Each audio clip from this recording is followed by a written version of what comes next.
வணக்கம் நண்பர்களே, தென்றலின் கதையுலகிற்கு தங்களை அன்புடன் வரவேற்கிறேன். கதை என்பது ஒரு உலகத்தை மாற்றக்கூடிய மாயாஜாலம். அந்த மாயாஜால உலகத்தில் பயணிக்க நீங்கள் ரெடியாக இருக்கீங்களா? வாங்க கதைக்குள்ளே போகலாம். கதையின் பெயர் காலம் முழுவதும் காத்திருப்பேன் என் காதலை. காலை 7 மணி அளவில் மக்கள் அனைவரும் அவர்களின் அன்றாட வேலைகளை பார்த்து கொண்டு பரபரப்பாக இருந்தனர். அப்பொழுது ஒரு வீட்டில், அடியே தன்வி, எந்திரி, டைம் ஆச்சு பாரு, வேலைக்கு போக என்று தன்வியின் தாய் சமையலறையிலிருந்தே கத்திக்கொண்டிருந்தார். இங்கு அறையில் இந்த அம்மா எப்போ பார் இதுவே பொழப்பா வச்சுட்ருக்கு, எப்போ பார் திட்டிகிட்டே தான் என்னை எழுப்புது, ஒரு நாளாச்சு பாசமாக வந்து என்னை எழுப்பி விடுறாங்களா, சின்ன வயசுலேருந்து இதுவே தான் வேலையை வச்சிட்ருக்காங்க என்று நம்பிக்கொண்டே எந்திரித்தாள். ஹாய், நான் தான் தன்வி. தன்விகா இப்போ கத்திட்டுருக்காங்கல்ல, அவங்க தான் என்னோட அம்மா. என்னை 10 மாதம் சுமந்தெடுத்த தாய். பேருக்கு தான் அம்மா, ஆனால் நல்லா திட்டுவாங்க. என்ன, நானும் செய்கிறது அந்த மாதிரி தான் செய்வேன். தினமும் காலையில் எந்திரிக்கிறதுக்காகவே திட்டு வாங்குவேன்.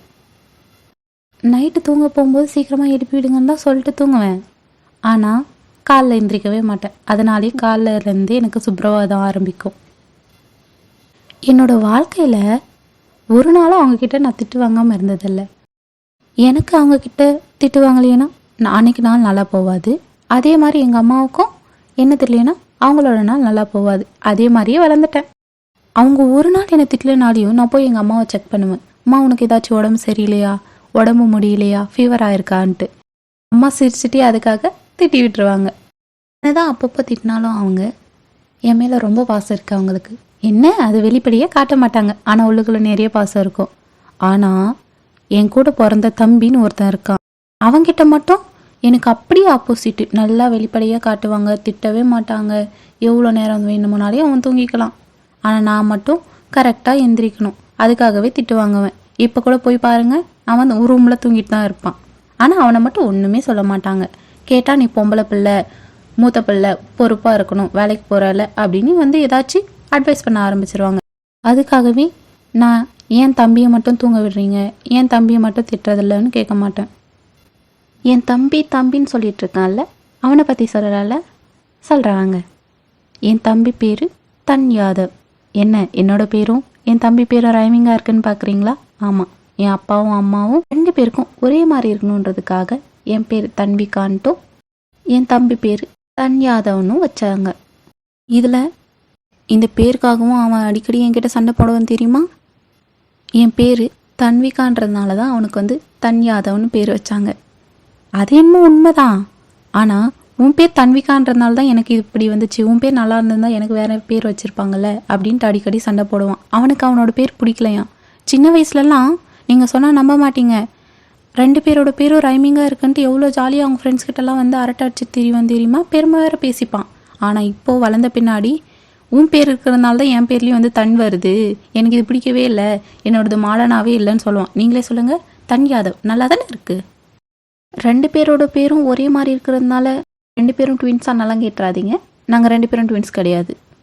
நான் இப்போ வேலைக்கு போயிட்டுருக்கேன், அவன் இப்போ தான் 10th படிச்சிட்ருக்கான். நான் வேலைக்கு போயிட்டுருக்கேன்னு சொன்னால, ஆனால் என்ன வேலைன்னு சொல்லல, ஒரு ப்ரைவேட் சாஃப்ட்வேர் கம்பெனியில் ஒர்க் பண்ணிகிட்ருக்கேன். 3 வருஷமாக ஒர்க் பண்ணிகிட்ருக்கேன். அப்புறம் எங்கள் அம்மா அப்பா, அடியே குளிக்க போனியா இல்லையா என்று தன்வியின் அம்மா குரல் கொடுத்தார். இப்போ மட்டும் நான் போலின்னா வச்சுக்கோங்களேன், கிச்சன்லேருந்தே கரண்டி பறந்து வரும். நான் குளிக்க போகிறேன், நீங்கள் போய் என் அம்மாவை பாருங்கள் என்ன பண்ணிகிட்ருக்காங்கன்ட்டு. இங்கு சமையலறையில் தன்வியின் தாய் 7 கழுத வயசாச்சு, ஆனால் இன்னும் நாம் எழுப்பி விட்டாதான் எழும்புறா. இதில் சண்டைக்கும் வருவா. ஏன் சீக்கிரமாக எழுப்ப தெரியாதா, நீங்கள் லேட்டாக எழுப்பிட்டு என்ன மறுபடியும் நீங்களே திட்டுவீங்கன்னு சண்டைக்கு வருவா. இதில் இன்னும் யாதவை மட்டும் நீங்கள் எழுப்புறதே இல்லை, என்னை மட்டும் எப்போ பாரு எழுப்பிட்டே இருக்கீங்க அப்படின்ட்டு. நீ பொறுமையாக போய் அவள் ரூமில் எழுப்புனா அவள் ஏமா எழமாட்டா என்று தன்வியின் அப்பா கூறினார். ஆமாம், உங்கள் பொண்ணை ஏதாச்சும் சொன்னால் உடனே சப்போர்ட்டுக்கு வந்துடுவீங்களே என்று தன்வியின் தாய் கூறிவிட்டு சமையலறைக்கு சென்று விட்டார். இந்தம்மா ரைட்ரு, என்ன எப்போ பாரு தன்வியின் தாய் தந்தைன்னு சொல்லிட்டு இருக்க, எங்கள் அப்பா அம்மா பேர் எங்களை பற்றிலாம் கொஞ்சம் சொல்லிவிடு. தங்களின் ஆணைப்படியே அனைத்தும் நிகழட்டும் நாயகி அவர்களே. உனக்கு இந்த நக்கல் மட்டும் இன்னும் குறையவே இல்லை. ஆகட்டும் ஆகட்டும். தன்வியின் தந்தை முருகன் மற்றும் தாய் ராணி, தம்பி தன் யாதவ் நால்வரும் அழகான குடும்பமாக வாழ்ந்து வருகின்றனர். முருகன் 2 ஆட்டோக்களை சொந்தமாக வைத்திருக்கிறார். ஒரு ஆட்டோவை அவர் ஓட்டுகிறார், மற்றொன்றை வாடகைக்கு விட்டு அதன் மூலமும் வருமானம் அவருக்கு வருகிறது. ராணி இல்லத்தரசியாக குடும்பத்தை திறம்பட நடத்தி வருகிறார். தன்வி தனது தந்தையின் செல்லப்பிள்ளை என்றே கூறலாம். ஆனால் ராணி சிறிது கண்டிப்புடனே தன்வியிடம் நடந்து கொள்வார். கேட்டால் மூத்த பிள்ளை, பெண் என்று காரணம் அடுக்கிக் கொண்டே செல்வார். தன் யாதவ் பொதுவாக கூறுவார்கள் அல்லவா, பெண் பிள்ளை தந்தையிடம் அதிகம் பாசமாகவும் ஆண் பிள்ளை அம்மாவிடம் அதிகம் பாசமாகவும் இருப்பார்கள் என்று. அதே போல்தான் இங்கேயும். தன் யாதவ் ராணியின் செல்ல மகன். தன் யாதவ் மற்றும் தன்விகா இருவரும் அக்கா தம்பி போல் இல்லாமல் எலியும் பூனையுமாகவே இருப்பார். ஆனால் ஒருவருக்கு ஒன்றென்றால் இருவரும் விட்டு கொடுக்க மாட்டார்கள். அந்த விடயத்தில் மட்டும் இருவரும் ஒன்று போல் இருப்பார்கள். இதை கண்டு ராணி மற்றும் முருகனை வியப்பார்கள். மற்ற நேரத்தில் எல்லாம் சண்டை போடுபவர்கள். மற்றவர்களுக்கு ஒன்றென்றால் மட்டும் எப்படி இணைவார்கள் என்றே தெரியாது. அதேபோல் அவர்களின் சண்டையில் 3வது நபரை உள்ளே நுழையவே விடமாட்டார்கள். அப்படி உள்ளே நுழைந்தால் நோஸ்கட்டான். ஒருவேளை ராணி மற்றும் முருகன் யாராவது அவர்களின் சண்டையில் இடையிட்டு சமாதானம் செய்ய சென்றால் கடைசியில் அவர்களின் மீது பழியை போட்டுவிட்டு இருவரும் ஒன்றாகி சென்று விடுவர். தன்வி குளித்து முடித்துவிட்டு உணவு உண்ண ஹாலிற்கு வந்தாள். என்னப்பா, காபி குடிச்சிட்டிங்களா? குடிச்சிட்டம்மா தன்வி. நீ என்ன இப்போதான் ரெடியாகி வரியா? ஆமாப்பா. எங்கள் லேடி ஹிட்லரை காணோம்? கிச்சனில் இருக்கா. மெதுவாக பேசு, உங்கள் அம்மா கேட்ட போது. கேட்டால் மட்டும் என்ன பண்ணுவாங்களா? என்னடி அங்கே சத்தம்? சும்மா அப்பா கிட்ட பேசிகிட்டு இருக்காமா. யாரோ ஒருத்தங்க சொன்னாங்க கேட்டாலும் பரவாயில்லன்ட்டு. ஆனால் இப்போது போதும்பா. சரி போய் சாப்பிட்டு போ, இல்லைன்னா உன் லேடி ஹிட்லர் அவ்வளோதான், வந்து உன்னை உண்டு இல்லைன்னு பண்ணிடுவா. சரி, நீங்கள் சாப்பிட்டீங்களா? இல்லைடா, நான் இப்போ தான் காஃபி குடித்தேன், நீ போய் சாப்பிடு போ. சரிப்பா. தன்வி உணவு டைனிங் டேபிளில் சென்று அமர்ந்தாள். டைம் ஆச்சு, சீக்கிரமாக சாப்பாடு எடுத்து வை. ஆமாம், எழுப்புனா இழுத்து போத்திட்டு தூங்குறது. இப்போ டைம் ஆயிடுச்சுன்னு சீக்கிரமாக வைன்னு சொல்ல வேண்டியது. அதுக்கு நீ சீக்கிரமாக எழுப்பியிருக்கணும். என்ன அடியே, அவ்வளோதான் பார்த்துக்கோ. உன்னை 6:30 மணிலேருந்து உன்னை எழுப்பிட்டு இருக்கேன். அந்த அலாரம் 6 மணிலேருந்து அடிச்சிட்ருக்கு. அந்த அலாரம் 6 மணிலேருந்து அடித்து நான் 6:30 மணிலேருந்து எழுப்பி நீ எவ்வளோ மணிக்கு எந்திரிச்ச? 7:15 தான் எந்திரிச்ச. இதில் என்ன வந்து நான் சீக்கிரமாக எழுப்பலன்னு குறை சொல்கிறியா? தினமும் நீ இதை தான் பண்ணுற. ஒரு நாளாச்சும் மாற்றிக்கோயேன். நான் திட்டாமல் தான் நீயே இல்லை. சின்ன வயசுலேருந்து நீ இப்படி தான் பண்ணுற. ஸ்கூலுக்கு போகும்போது மாறுவேன்னு பார்த்தேன், மாறலை. காலேஜ் போகும்போதாச்சும் மாறுவேன்னு பார்த்தேன், அப்பயும் மாறல. சரி, வேலைக்காச்சும் போறியே, பொறுப்பு வந்திருக்குன்னு பார்த்தா இப்போவும் மாறல. எப்போ தாண்டி நீ மாறப்போகிற?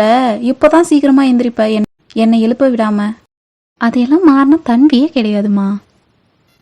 ஆனால் இனிமேல் கொஞ்சம் கத்தி கூப்பிடாம என் ரூமுக்கு வந்து என் பக்கத்தில் உக்காந்து தன்வி எழுமா அப்படின்னு சொல்கிறியா? நான் இப்போ சீக்கிரமாக எந்திரிச்சிருவேன்ல. நீ தன்வி எந்திரிமானா எந்திரிச்சிருவியா? முதல்ல அப்படி தாண்டி பண்ணி பார்த்துட்டு இருந்தேன், அப்பயும் எந்திரிக்கல. அதனால தான் நான் இப்போ எல்லாம் வந்து கிச்சன்லேருந்தே கத்துனாதான் எந்திரிக்கிற. அது என்ன தாண்டி பண்ணுற? நைட்டும் தான் நல்லா தூங்குற, அப்புறம் ஏன்? ஒர்க் டென்ஷன்மா, நைட்டு பூரா தூக்கமே வர்றதில்ல. ஒர்க் டென்ஷனா? நீயா? நீ நைட்டு முழுக்க உக்காந்து வேலை பற்றி யோசிச்சு உனக்கு ஒர்க் டென்ஷன் ஆகுது. எப்போ பாரு போனை பார்த்துட்டு இருந்தா அதுதான் நடக்கும். நான் என்னம்மா போனை பார்க்குறேன்? எங்களுக்கு என்ன தெரியாதா? எப்போ பாரு அந்த ட்ராமாஸை பார்த்துன்னு உட்காந்துட்டு இருக்கிறது. சரிம்மா சாப்பாடு வை, டைம் ஆச்சு. பாரு, ஃபோன் பார்க்குறான்னு சொன்ன உடனே சாப்பாடு எடுத்து வைன்னு சொல்கிற. என்னம்மா, என்றைக்கும் இட்லி பண்ணியிருக்கேன். எனக்கு தோசை தானே பிடிக்கும். யாதவ் பிடிக்கும்னு மட்டும் நீ வந்து இட்லி செஞ்சுருக்கேன், எனக்கு தோசை. டைம் ஆயிடுச்சு தன்வி, அதனால தான் இட்லியே எடுத்துகிட்டு வந்துட்டேன். இப்போ உனக்கு வேணும்னா சொல்லு, நான் போய் போடுறேன், தோசை ஊற்றுறேன். ஆனால் உனக்கு டைம் ஆயிருமே, பரவாயில்லையா? பரவாயில்ல, இருக்கட்டும், நான் இட்லியே சாப்பிட்டு போகிறேன். ஆனால் யாதவுக்கு மட்டும் நீங்கள் அவனுக்கு பிடிச்சதே பண்ணி தரீங்கம்மா. தன்வி, நேற்றும் நான் வந்து காலைல இட்லி தான் டிஃபனுக்கு வச்சுருந்தேன். ஆனால் நீ கேட்டேன்னு வந்து தோசை ஊற்றி தந்தனா இல்லையா? அவனுக்கு இட்லி பிடிச்சிருக்கு, அவன் சாப்பிட்டு போகிறான். நீ தான் கொழுப்பு எடுத்து போய் வந்து எனக்கு இட்லி பிடிக்காது, தோசை தான் வேணும்னு சொல்கிற. அது வந்து என்னது, நெய் ஊற்றி முருவலாக வேணும். முருவலாக போட்டால் தான் மேடம் சாப்பிடுவீங்க. அப்புறம் எதுக்கு அவனை இழுக்கிற? அவன் வந்து பாரு சமத்தா சாப்பிட்டு கிளம்பிட்டான். நீ இன்னும் பாரு 8:30 மணி ஆகுது, இன்னும் கிளம்பாமல் இருக்க. என்ன 8:30 மணி ஆயிடுச்சா அதுக்குள்ள? ஆமாம், நீ உட்காந்து நியாயம் பேசிகிட்டு இருந்தா டைம் ஆகாமையே இருக்குமா? சரிம்மா, நீ இட்லி எடுத்து வை, நான் சாப்பிட்டு கிளம்புறேன்.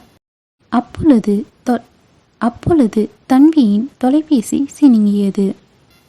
யாரோ ஃபோன் பண்ணுறாங்க பாரு தன்வி. வேற யாரா இருக்குமா? தக்காளி தான் ஃபோன் பண்ணுவா.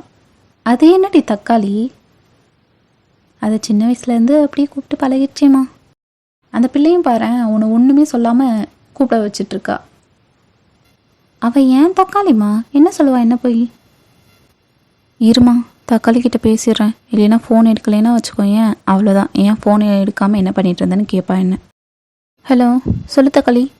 அவ்வளோதான், கிளம்பிட்டேன். ஒரு 2 நிமிஷம் சர்றன்னு வந்துடுறேன். சாப்பிட்டுட்டு இருக்கேன். ஒரு 2 நிமிஷத்தில் ஓடி வந்துடுவேன் அங்கே. ஆமாம், அங்கே என்ன சாப்பாடு? அத்தை என்ன பண்ணியிருக்காங்க? வெஜிடபிள் பிரியாணியா? சரி இரு, நான் வரேன். சரிம்மா, நான் கிளம்புறேன், டைம் ஆச்சு. சாப்பிட்டு போம்மா. அங்கே அத்தை வீட்டில் வெஜிடபிள் பிரியாணியா, நான் அங்கேயே போய் சாப்பிட்டுக்கிறேன். சரி இந்தா, மதியத்துக்காச்சு எடுத்துகிட்டு போ சாப்பாடு. குடும்பம் மறந்துட்டேன் என்று கூறிவிட்டு தனது தோழியை காண ஸ்கூட்டியின் மூலம் சென்றாள். போகிற வரைக்கும் நீங்கள் போர் அடிக்குதுன்னு ஃபீல் பண்ண வேணாம், நான் உங்கள் கூட பேசிட்டு வரேன். இப்போ என் தக்காளி தான் மீட் பண்ண போகிறோம். நான் மட்டும் தான் தக்காளின்னு சொல்லுவேன், நீங்கள் சொல்லக்கூடாது, சரியா? இல்லைன்னா உங்ககிட்ட சண்டைக்கு வந்துடுவேன். தக்காளி என் கூட சின்ன வயசுலேருந்தே இருக்கா. ப்ரைமரி ஸ்கூல் முடித்தோம், அப்புறம் 10th முடித்தோம். 2 பேரும் ஒரே குரூப் எடுத்து +1 +2 பண்ணோம். இவ்வளோ வருஷம் ஒன்றா இருந்ததுனாலே என்னவோ தெரில, காலேஜும் ஒரே டிபார்ட்மெண்ட் எடுத்து ஒன்றா படித்தா என்னன்னு தோணுச்சு. அதான் 2 பேரும் ஒரே டிபார்ட்மெண்ட் எடுத்து ஒரே காலேஜில் சேர்ந்து படித்தோம். காலேஜ் முடித்த உடனே கேம்பஸ் இன்டர்வியூவில் 2 பேரும் ஒரே கம்பெனியில் ப்ளேஸ் ஆனோம். கடவுளோட ஆசீர்வாதத்தினால தான் இது நடந்துச்சுன்னு நினைக்கிறேன். ஆனால் எல்லாரோட லைஃப்லேயும் நடக்குமான்னு தெரில, பட் எங்களோட லைஃப்பில் நடந்துச்சு. அதனால சின்ன வயசுலேருந்து இப்போ வேலை செய்கிற வரையும் நாங்கள் 2 பேரும் ஒன்றா தான் இருக்கோம். காலேஜ் லைஃப்பும் நல்லா தான் போச்சு. ஆனால் எங்கள் 2 பேருக்குமே ஸ்கூல் லைஃப் தான் எப்போவுமே ஸ்பெஷல். எல்லாருக்குமே அவங்கவுங்களோட ஸ்கூல் லைஃப் அவங்களுக்கு ஸ்பெஷலாக தானே இருக்கும். உங்களுக்கும் அப்படி தானே? எனக்கு அப்படி தான்ப்பா.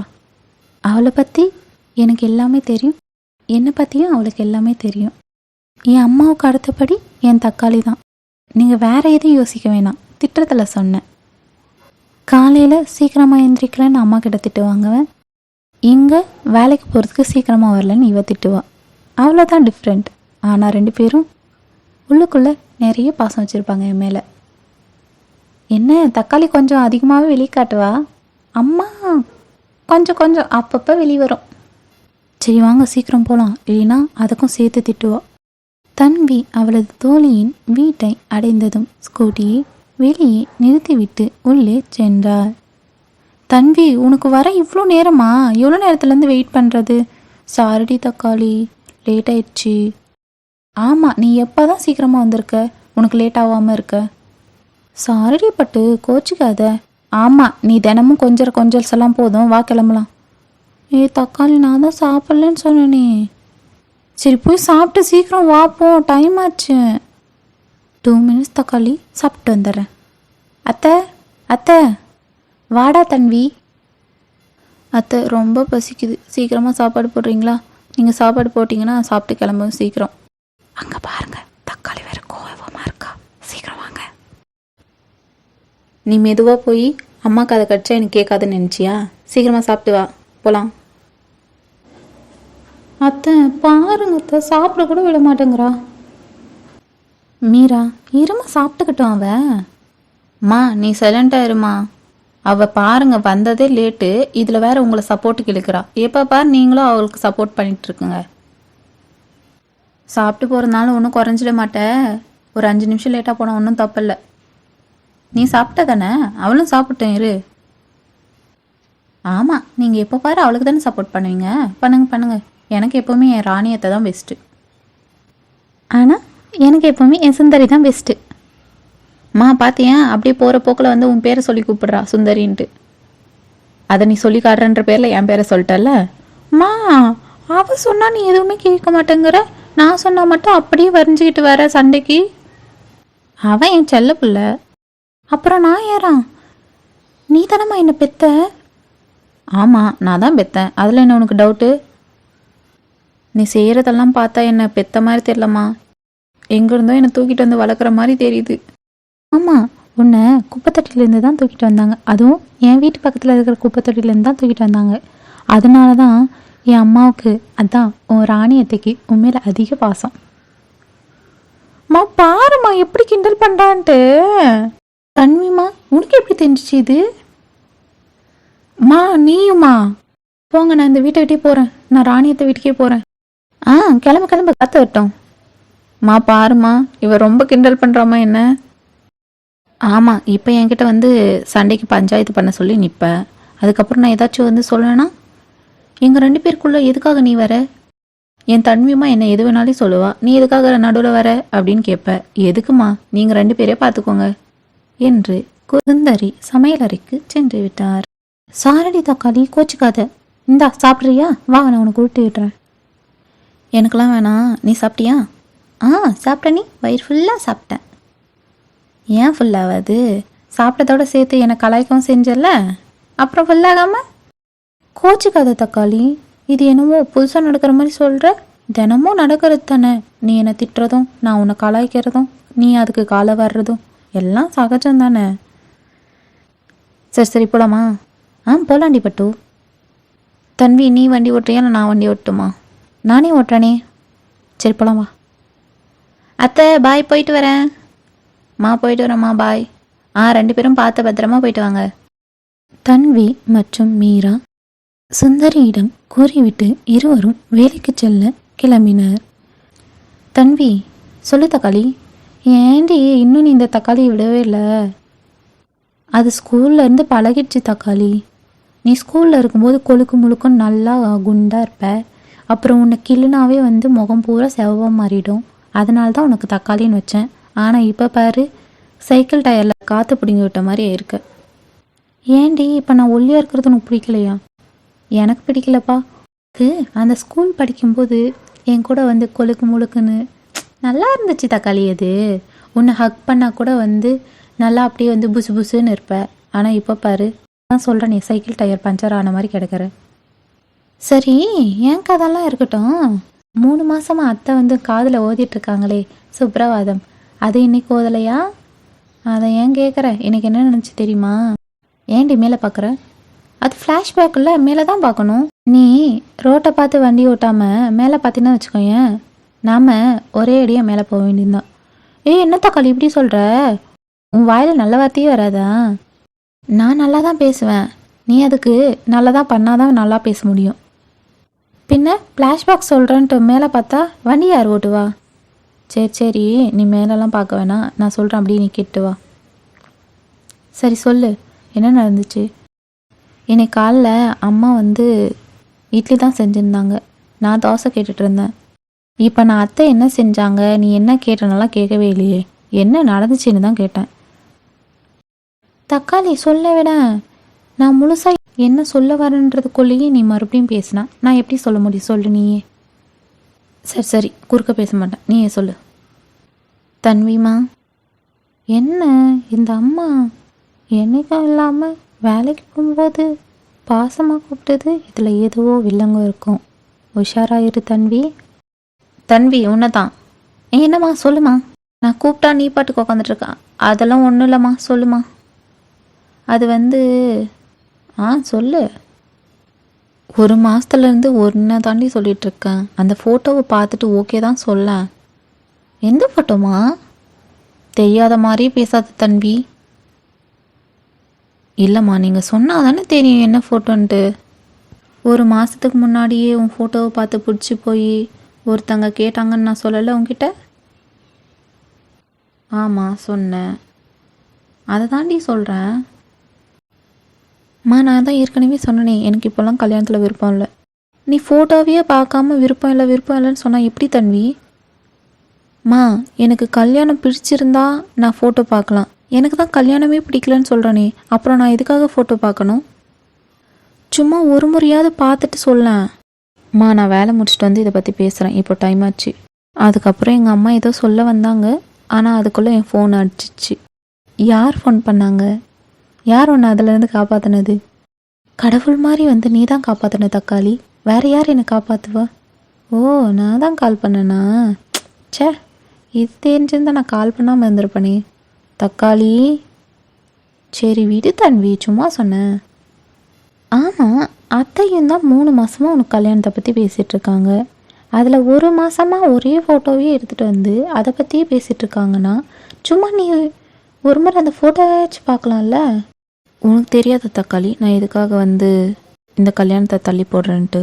தெரியும் தன்வி, ஆனால் இன்னுமா நீ நம்பிட்டுருக்க? 9 வருஷம் ஆச்சு. இதை கேட்டவுடன் தன்வி சடார் என்று பிரேக் போட்டாள். அடியே, ஏன்டி இப்படி பிரேக் போட்டு என்னை உசுரை வாங்குறேன்? பயந்துட்டேன் ஒரு நிமிஷத்தில். என்னாச்சு? எதுக்காக பிரேக் போட்டேன்?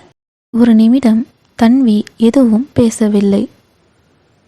தன்வி, எந்திரி என்று உலுக்கினாள். ஏன் சடான்னு பிரேக் போட்ட? அதன் பிறகு தன்வி மீராவை பார்த்து, என் காதல் மேலே எனக்கு நம்பிக்கை இருக்குது மீரா. யார் வேணாலும் அப்படி கேட்டிருந்துக்கலாம். நீ எப்படி தக்காளி அப்படி கேட்ட? சாரிடி தங்க பிள்ளை, தெரியாமல் கேட்டேன். இப்போ போலாமா?